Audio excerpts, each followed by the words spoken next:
Hello and welcome to this episode of Standing Apart, the podcast that explores why being different is a superpower, with me, Nigel Ridpath.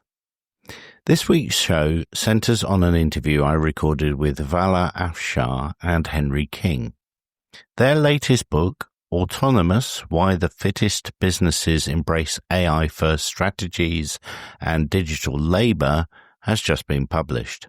We had so much to talk about in terms of their book and how they see the world of AI and business evolving over the next couple of years. So much, in fact, that I've split this interview across 2 episodes. So why not subscribe to the podcast right now to make sure you don't miss part 2? Before I get started, I want to express my thanks to all of those who backed the Kickstarter project for my book. It was fully funded, which helps enormously. The Time Traveller's Guide to Management is currently in design and will be available in February next year. I've put a link to more details about the book in the show notes. Finally, not to detract from the interview, I've paused my regular features, my 1-minute rant and superhero of the week. They'll be back soon. So this afternoon, I'm delighted to introduce Vala Afshar and Henry King, who have co-written a new book on the world of AI and looking a bit forward to how businesses should be using AI in the next, I guess, medium term. The book's called Autonomous: Why the Fittest Businesses Embrace AI Strategies and Digital Labour. First of all, hello, Vala and Henry. Morning, Nigel. Hello, Nigel. Great to be here.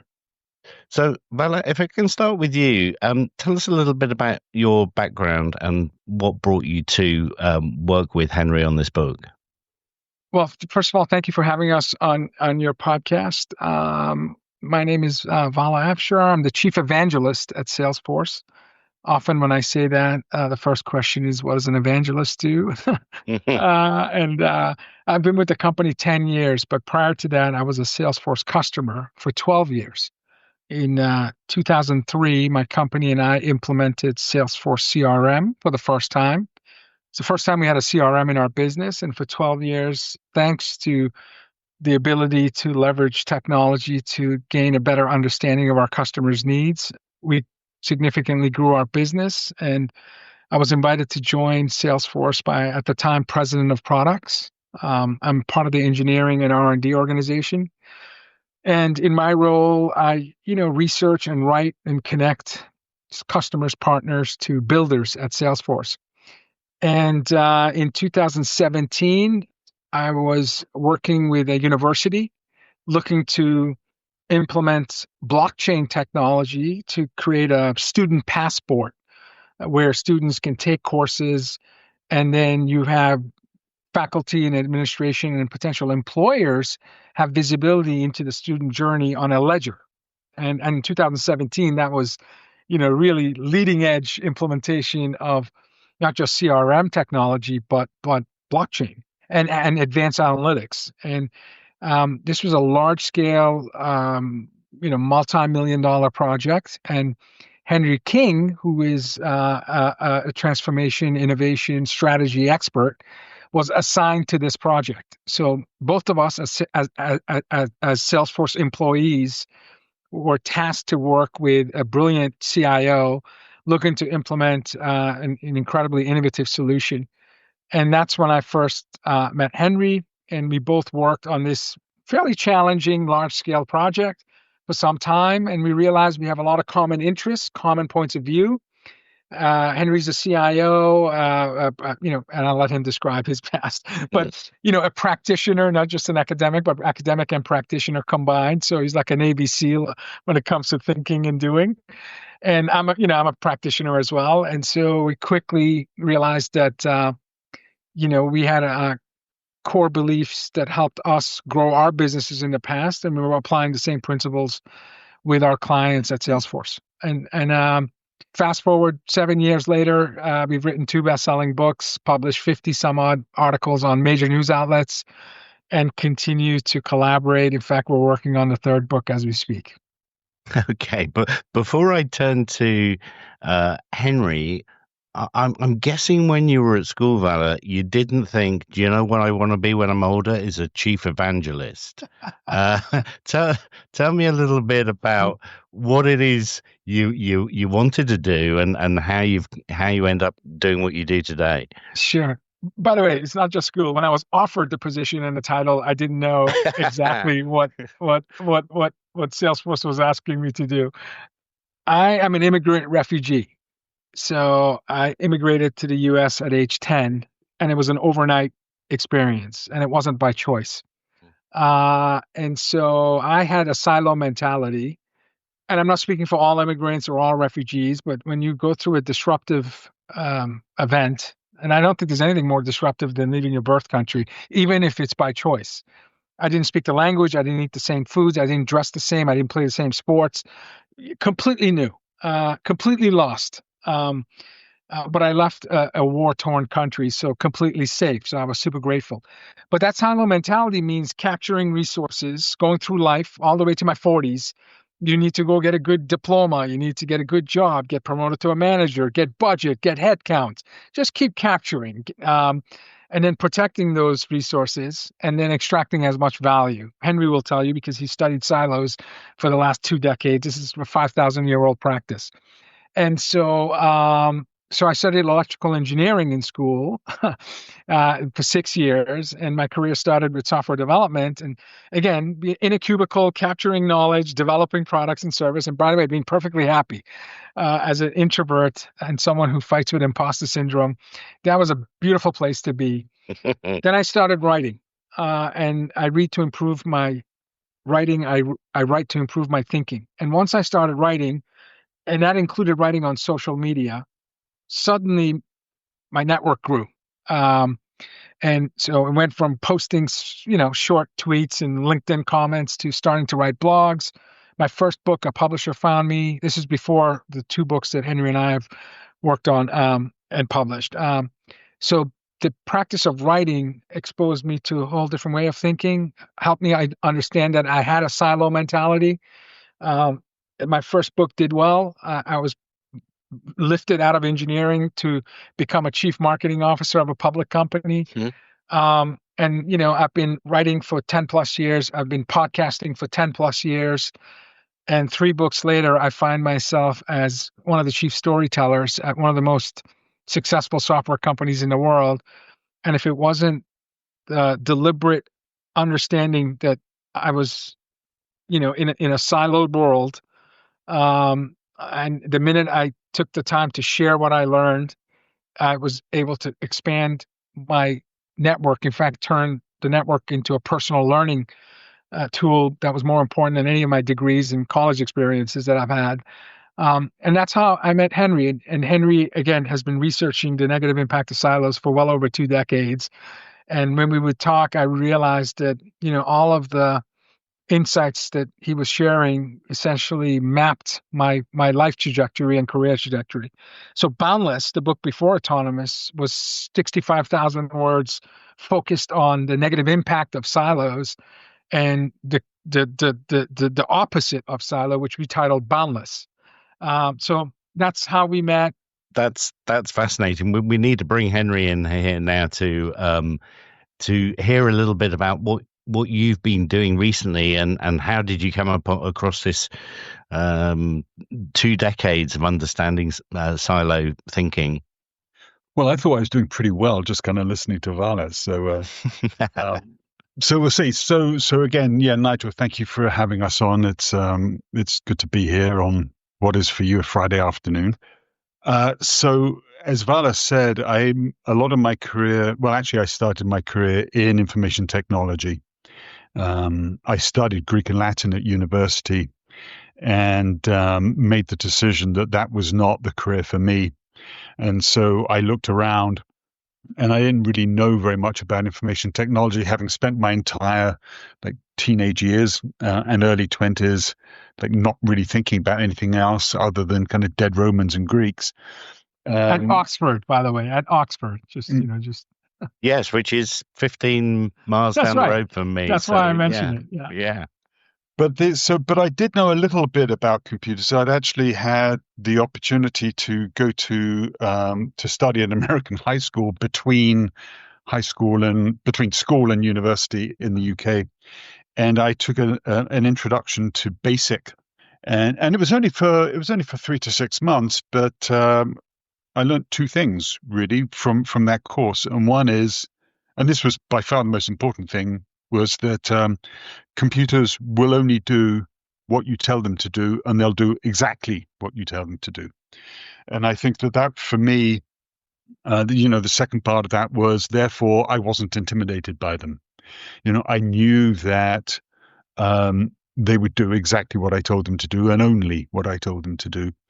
And so that was enough for me to feel kind of emboldened to say, okay, after like however many years, I think 12 years of studying Latin and 10 years of studying Greek, that I could actually basically switch language and now engage with the language of computers. And of course, I was a poor student as well, and I was looking for a job that paid me reasonably and taught me, a new skill at the same time. So that's where I started, and I was at Accenture and then Deloitte Consulting for over 12 years, doing a lot of work internationally. I started in the UK, but I worked a lot in Europe and in the USA and the former Soviet Union and Southeast Asia and other places. And I ended up in the States. I fell in love, and that worked out very nicely. But then I really kind of wanted to move from IT consulting to actually IT management. And I became the CIO of a couple of organizations. Probably most notably, I was the CIO for Skidmore, Owings and Merrill, the architecture firm that are responsible for the Freedom Tower and the Burj Al Khalifa and various other very kind of noteworthy buildings around the world. But then after about 20 years of being in IT, I decided that I really kind of wanted to switch my focus and be and learn much more about design thinking and about the space of, if you like, innovation, pure innovation, not necessarily anything to do with technology, but innovation to do with human-centered needs, unmet needs, design thinking, as I said, and so on and so forth. So I joined one of the kind of the foremost innovation and design thinking strategy firms at the time. It was Dublin, very much like IDEO, one of the other kind of the premier design firms. And then after about 10 years of doing that, I realized that actually innovation, you really couldn't do innovation anymore without also doing technology, and vice versa. And so it seemed to me that those two worlds were very much, they weren't colliding, they were coalescing perhaps. And so I started looking around for opportunities to work somewhere where I could really bring innovation and technology together. And so I joined Salesforce in 2016. And, as Vala said, we actually kind of met then on my first major client engagement. In terms of my path towards kind of boundless and then autonomous, as someone who was involved deeply in technology, at one point I was prompted by another author basically to think about the nature of technology. And I'd never really thought about that before. I mean, I'd spent 12 years in technology and never thought about the nature of technology, what actually is technology. But I thought it was a really good prompt. I thought it was a really good challenge. And so I put myself to thinking about the nature of technology. And I became very interested in a couple of aspects of technology, one of which is about decoupling content from context. And so that became something that I thought about a lot. And then I thought about what happens when you decouple content. What do you have to do with it in order to make it reusable? And so I started thinking a lot about kind of containment and capture of content once you've decoupled it from its previous context, its previous environment, if you like. And that's where I started to think a lot more about capture. And then Brian Arthur came out with his book, The Nature of Technology. And he defined technology as phenomena harnessed and put to work. And so I felt sort of confident when he used the word harness that I was on the right kind of tracks. And I stopped thinking so much about decoupling, and I thought more about this focus of containment and of control. And that's where I started to realize that actually we do a lot of that with a lot of different resources. And we've been doing it for thousands of years, as it happens. And only in the last 200 years have we now really kind of thought about harnessing and capturing resources that include human resources, that include money, that include oil, that include data, that include basically everything. And so I recognize silos, which are things that no one likes anywhere, but there exists in every single industry. They exist in education, they exist in agriculture, they exist in retail, they exist in banking, they exist everywhere. And they exist in the sciences and in academia. And they basically will do the same thing. Basically, they capture one form of resources, and then they manage and control those resources until they can generate the highest possible value from them. That's what silos are. And so that was my introduction to the world of silos. And then, as Vala said, collectively we started to think, what's the opposite of a silo? What would it mean for a resource not to be siloed? What would it mean for an organization to actually share those resources, or an individual to share resources? Like Vala was saying, what would it mean to share your knowledge, to share your experience, to share your expertise with the world? What would that look like in terms of a kind of a new operating model for a business? And what would it look like in terms of new design principles? And rather like you, we came up with 7 design principles for what that new kind of organizational model would look like. So that was Boundless. We worked on that all the way through to its release in October 2023. And then actually one of those 7 principles was autonomy. Autonomy for the resources, whether those resources are humans or digital or any other kind of resources for that matter. And we realized, of course, November 2022, with the onset of the public launch of ChatGPT, we realized that generative and agentic AI were like coming at us really fast, and that we needed to focus our attention on autonomy, both for AI and for the humans, working with and alongside that AI. So that was a long answer, but that's that's fine. How we got to Boundless and autonomy together.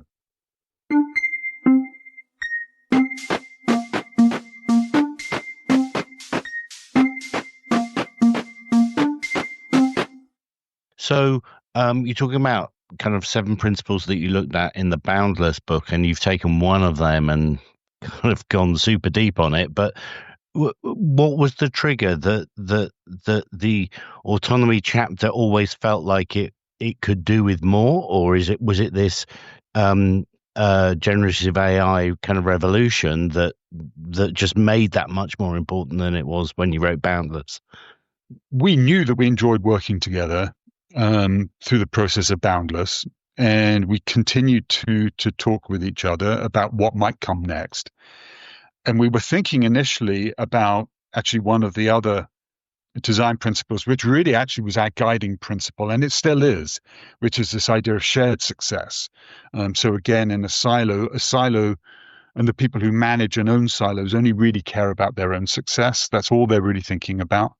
But shared success is the idea of thinking about success not only for yourself, but also for your colleagues, for your customers, for your business partners, for the community, and even for the world. And what we realized, through all of our research for Boundless, is that it is really possible to think about success for other people and for other constituents and for other parties first, but still to generate real value for yourself as well. And so, it's a win-win, or a win-win-win, or even a win-win-win-win-win. It doesn't have to be a zero-sum game. And that's kind of one of the core messages. And so we are driven by that still to this day. But we realized that in November 22, that the world was just about to change in a very, very significant kind of way. Yep. The business was just about to change in a very significant way, and almost certainly in an irreversible kind of way. So we're not going back. I mean, we are approaching one of those kind of bifurcations that we're not really coming back from. This is a new future for humans. And it's exciting, right? But and we're optimists, as Vala likes to say a lot, and so we believe that this is fundamentally a good thing, even though there will be challenges and all that along the way. But we realized that we were approaching this kind of bifurcation, and we thought we need to write about autonomy first. And now our third book that we're thinking about, as Vala said, we're coming back to the idea of the fundamental and the evergreen importance of relationships, and what it means to really kind of focus on and to have strategies that are about relationships, and to have design practices and disciplines that are around relationships, and how do we really kind of formulate and foster and develop and build the best possible relationships that we can, both between people and AI and AI and AI. So, now we have this new species, if you will, coming to our workplace. We need to be thinking differently about what relationships mean, and we need to be embracing and fostering human relationships even more than we ever have done. Late 2022, the world opens up its eyes to the power of language models and generative AI. And then the next 12 months, the world uses this ability for machine learning to anticipate the next word in a sentence, and then produce content with incredible personalization and accuracy. But the next 12 months, that evolution went from generative AI to agentic AI, because now you had system that understood language. So natural language processing had advanced significantly in the last decade. It understood and it had reasoning capabilities. As soon as you created content through the language models, you wanted to ground the language model. So retrieval augmented generation became an important element of minimizing biases and hallucinations and creating more accurate output from that prompt. So there was incredible amount of science that was developed to improve generative AI in its accuracy, in addition to semantic search and vector databases, and lots of papers produced from the research institutions and companies like mine that within a 12-month took this aha moment of generating accurate content to using that accurate content and implementing those answers in complex workflows and with high degree of confidence, so that you gave software for the first time in humanity agency to take action on your behalf. So autonomous dominated Henry and I's conversation and thinking, because 12 months after Boundless was published, and 12 months after the world woke up to the ChatGPT moment, and if you recall, in 59 days, 100 million people were using language models, so the fastest adoption of any tech in our lifetime. And I'm speaking on my behalf, the 30 years I've been in tech, I felt this is the most important technology of our lifetime. I used to think it was the web and the internet, because it gave birth to companies like mine and Amazon and Google, and the most valuable companies on earth are a result of the internet and web by market capitalization. But now, and certainly in the last 2 years, my thinking is this is electricity for the 21st century, specifically talking about agentic AI, because this is no longer a tool. It's not something you hand to humans and the humans use it to get the job done. This is intelligent software that does the work alongside you, and it does it faster, at higher scale, and more intelligence than ever before. Like Henry said, we're never going back. So I'm hopeful that when people read Autonomous, the big takeaway is, for the first time in humanity, we're not talking about technology as a tool. We're actually on a path where it's no longer human-led machine assist, it's machine-led human assist. And I know that's scary, and I know that's a big statement, but it's as Clay Christensen wrote in The Innovator's Dilemma: you may hate gravity, but gravity doesn't care. Insert agentic AI into that sentence. So we wanted to write about relationships and shared success, but if you're in technology and you're paying attention in the last 2 years, I don't think this is, I think this is a defensible statement. This is the most important technology of our lifetime, and it doesn't follow the rules of any prior technology because it's not a tool anymore.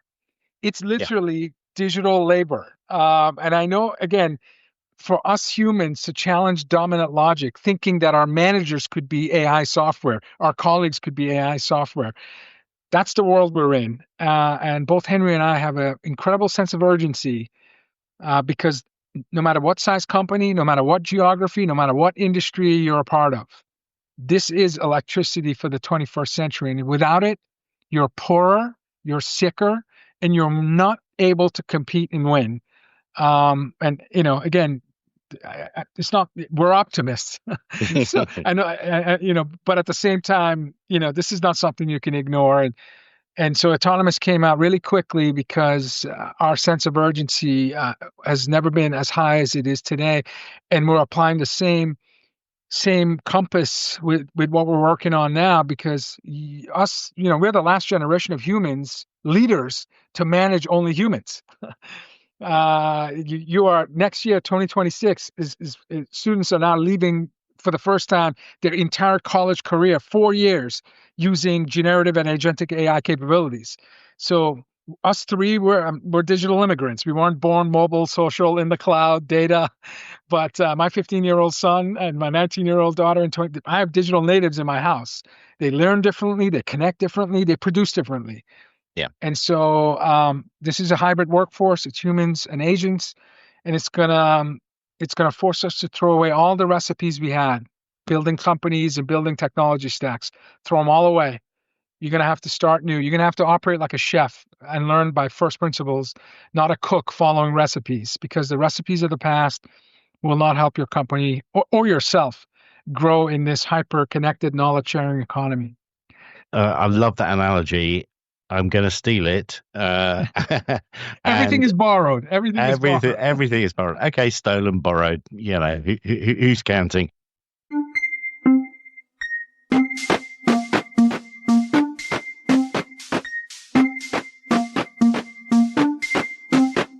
I hope you agree that Vala and Henry have extraordinary backgrounds and a fascinating perspective on autonomy and AI.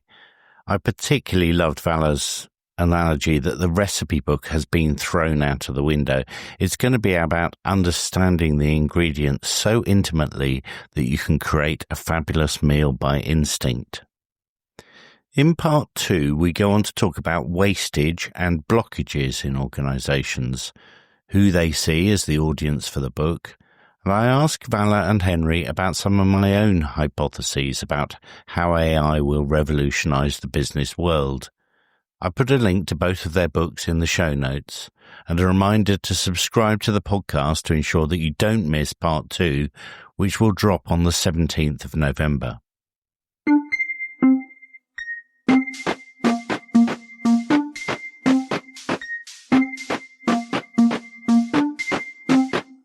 So we're coming towards the end of the show. I hope you got something out of it that you could apply in your business.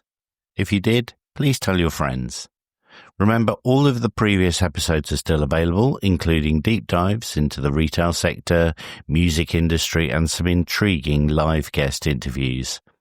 We're looking for sponsorship for the show. If you want to discuss cost-effective sponsorship options, please contact us at standingapartpod@hotmail.com. This show can only survive with people listening to it regularly, and no matter how good we make it, we have to beat the dratted algorithms.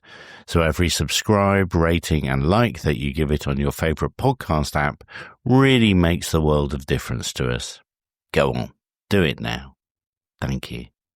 Until next time, whatever you do, stand apart from the crowd. Standing Apart is a Sun Bear Consulting production.